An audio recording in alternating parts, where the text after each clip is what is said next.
Assalamualaikum pemirsa, jumpa lagi bersama kami di Bibip TV, terpenting mengabarkan.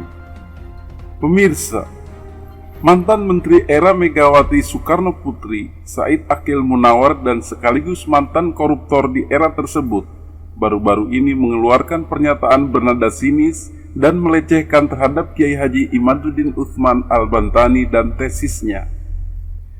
Alih-alih mempelajari tesis tersebut dan menelitinya, dia malah langsung melakukan framing. Nada merendahkan yang dilakukan Said Akil Munawar terlihat manakala dia tidak sudi menyebutkan atau menyematkan gelar kiai atau penanda kesopanan lainnya, misalnya Pak atau Ustadz, terhadap Kiai Haji Imaduddin Utsman Al-Bantani. Dia hanya menyebut nama saja, layaknya kepada orang-orang biasa yang bodoh atau awam. Ini sengaja dia lakukan untuk mendegradasi keilmuan dan posisi keulamaan Kiai Haji Imaduddin.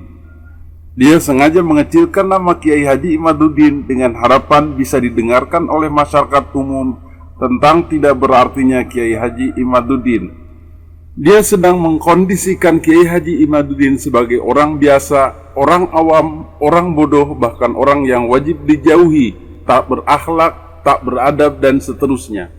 Padahal kenyataannya tidaklah demikian. Hasil karya penelitian Kiai Haji Imaduddin Utsman Al-Bantani adalah bersifat kajian keilmuan dan wajib diapresiasi, ditelaahkan, bahkan diperdebatkan. Dia mencantumkan referensi yang valid dan penelaahan atas kitab-kitab sejarah dan nasab yang lengkap. Namun Kiai Said Akil Munawar tidak memperhatikan itu semua. Dia malah menyebutnya itu sama sekali tidak ilmiah tanpa membantahnya dengan argumen yang ilmiah. Alih-alih menyajikan argumen secara ilmiah untuk mematahkan tesis Kiai Haji Imaduddin, dia malah menuduh bahwa pendapat Kiai Haji Imaduddin bahwa nasab Ba'alawi terputus kepada Nabi Muhammad SAW didasarkan kepada rasa dendam karena dirinya pernah ditolak RA agar diakui sebagai cucu Nabi Muhammad Sallallahu Alaihi Wasallam. Buntut penolakan tersebut, kata Kiai Said Akil Munawar, menjadikan Kiai Haji Imaduddin marah besar dan mulai menebar provokasi, menjelek-jelekan para habaib dan keturunan Arab, sehingga terjadilah gonjang-ganjing masalah nasab ini. Inilah yang menjadikan penilaian Kiai Said Akil Munawar bahwa Kiai Haji Imaduddin sama sekali tidak ilmiah, namun berdasarkan kebencian dan rasa dendam. Dalam menolak tesis Kiai Haji Imaduddin Utsman Al-Bantani, Kiai Said Akil Munawar menyatakan bahwa nasab-nasab itu sudah teratur. Dalam ilmu nasab ada keteraturan dari Bani Qahtoniun dan Adnaniun. Semuanya tersambung kepada Nabi Ismail dan Ibrahim. Namun Kiai Said Akil Munawar dalam kesempatan itu hanyalah membahas nasab Nabi Muhammad SAW yang sudah terbukti kesahihannya dan kevalidannya. Dia sama sekali tidak membahas nasab Ba'alawi, baik itu runtutannya maupun kesahihan argumentasi ketersambungannya.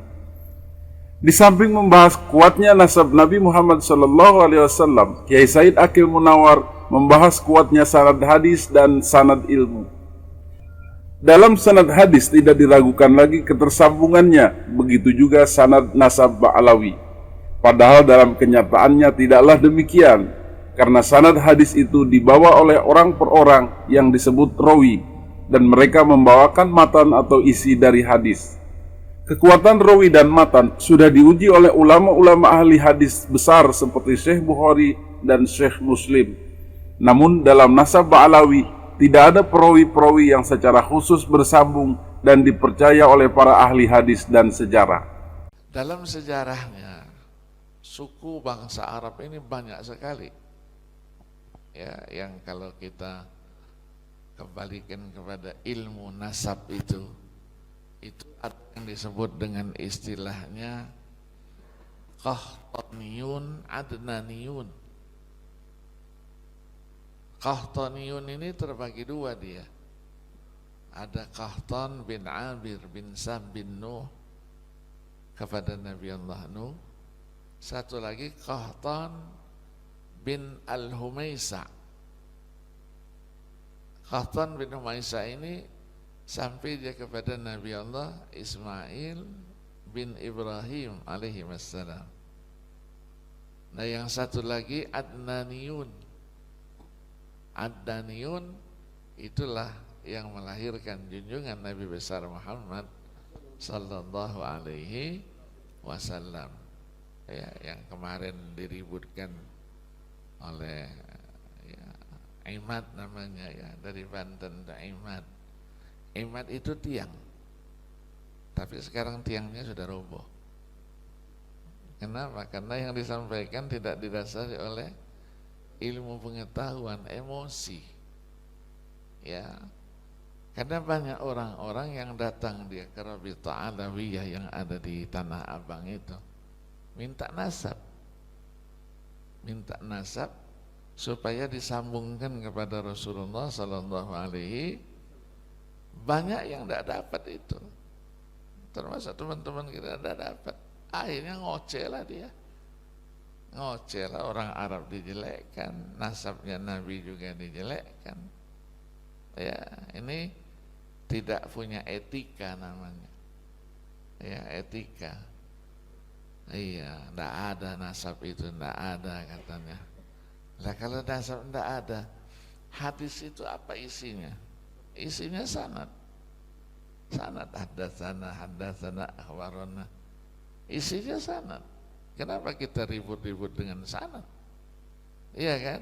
Iya, kemana saja.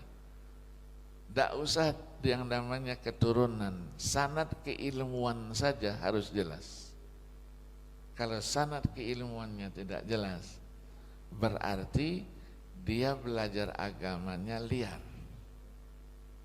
Ngajarkan orang kepada orang satu kitab, sementara dia sendiri tidak pernah belajar, itu liar. Nah kalau dia sendiri liar, muridnya bagaimana? Dengan pernyataannya yang sangat tendensius dilingkupi kebencian dan framing tersebut, sementara tidak ada pembahasan nasab Ba'alawi secara ilmiah, Kiai Said telah mencoreng mukanya sendiri sebagai seorang profesor dan akademisi. Kegiatan mencoreng muka sendiri bukan kali ini saja dia lakukan. Jauh sebelumnya, publik sempat dibuat heran dengan tindakannya yang ngawur, yaitu saat mencoba membongkar situs prasasti batu tulis di Bogor untuk menggali harta karun di dalamnya. Tindakan ini dinilai sangat memalukan dan jauh dari nalar-nalar keilmuan. Tindakan ini didominasi oleh pikiran halu dan kacau. Maka dalam mengomentari nasab ini pun, pikiran halu dan kotornya masih mendominasi. Demikian Bibib TV mengabarkan.